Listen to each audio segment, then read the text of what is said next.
Xela Arias ven ao mundo en Sarria. Axiña se muda coa súa familia a Lugo e a Vigo, onde completa os seus estudos e onde desenvolve gran parte da súa traxectoria profesional. Xela nace na montaña para vivir ao lado do mar, coas Illas Cíes de fondo. Imos alá coa segunda pregunta. A súa nai e o seu pai chamarona ao nacer María de los Ángeles, nome que muda no ano 1984 por María dos Anxos. En 1995, un xuíz autoriza o cambio de nome por Xela.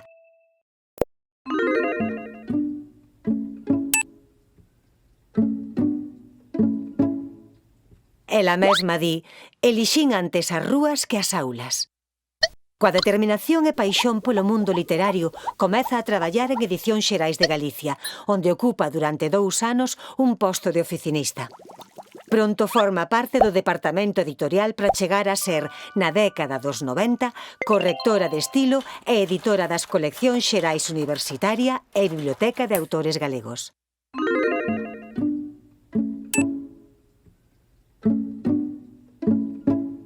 Xela Arias remata a súa carreira de Filoloxía Hispánica no ano 1996, cando xa tiña 34 anos. Esta formación levouna a exercer a docencia na última etapa da súa vida.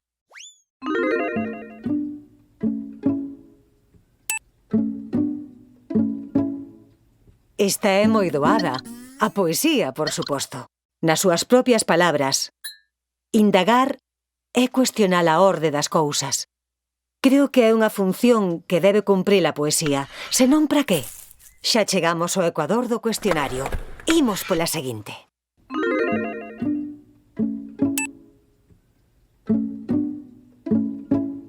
Como poeta transgresora escribe en 1986 Denuncia do equilibrio.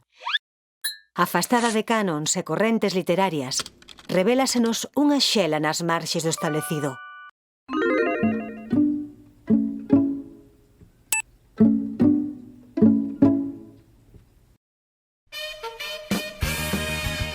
Esta resposta chega a ritmo de rock and roll.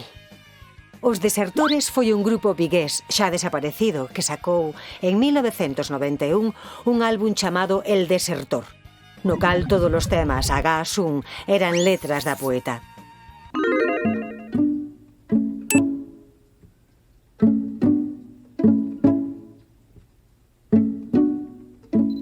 Xela casa en 1992 con Xulio Gil Rodríguez. Logo de 2 anos de matrimonio dá a luz ao seu fillo Darío e desta experiencia escribe Darío a diario, onde se poden ler versos como este. E ves ti, agora, primeiro imaginado e xa querido, logo presente nestes cuartos a diario. Hai posible en ser muller un privilexio imposible de transferir.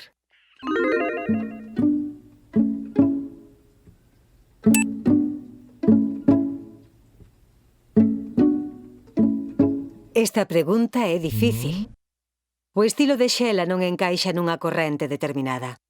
O seu xeito de expresarse na escrita é moi persoal e vanguardista, porén, polo seu tratamento do xénero, rachando cos roles femininos establecidos, unha sección da crítica literaria adscribe a dentro da poesía de muller, xunto con outras poetas contemporáneas.